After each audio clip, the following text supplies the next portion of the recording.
Abiso! Trapiko!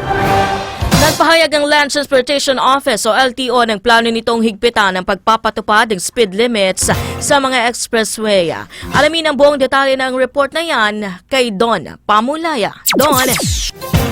Magpapatupad ng mas mahigpit na patakaran ang LTO sa tulong ng DOTR hinggil sa speed limit at iba pang safety measures sa lahat ng expressways sa bansa sa pamamagitan ng mas maraming deputized enforcers.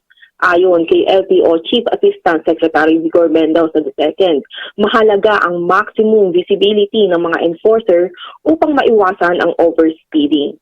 Pinuna niya rin ang kakulangan ng presensya ng mga enforcers sa ilang bahagi ng expressways at ang pangangailangan ng real-time response para sa mga lumalabag sa batas trapiko.